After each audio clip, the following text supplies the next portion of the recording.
Maybe we should remember what Christ did for us on the cross on each day to remind ourselves God's character, and He is our God who keeps both of His promises and covenant.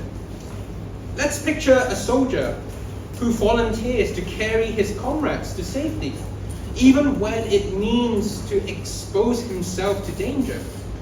When Jesus did the same way on the cross, He is taking our suffering so we could have life. As we remember the cross, we should acknowledge how God's character is mirrored in this action, willing to cut Himself or to make Himself for our salvation.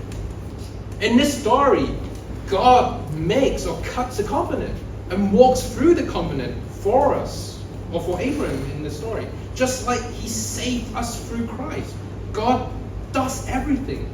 And all Abraham, and for us, all we can do is to believe and remember the cross. So cutting of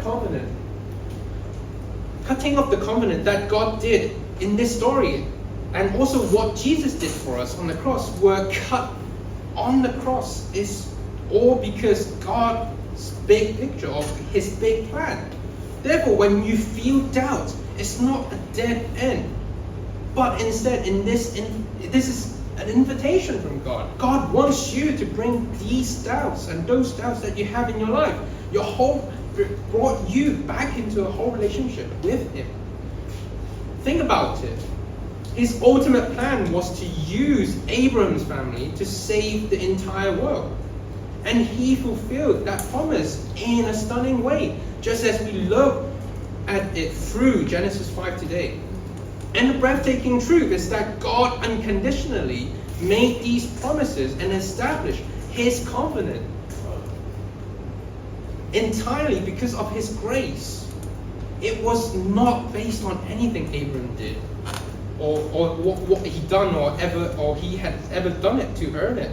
It was just a one-way commitment, a gift from a faithful God who binds Himself to His people out of His generous and steadfast love.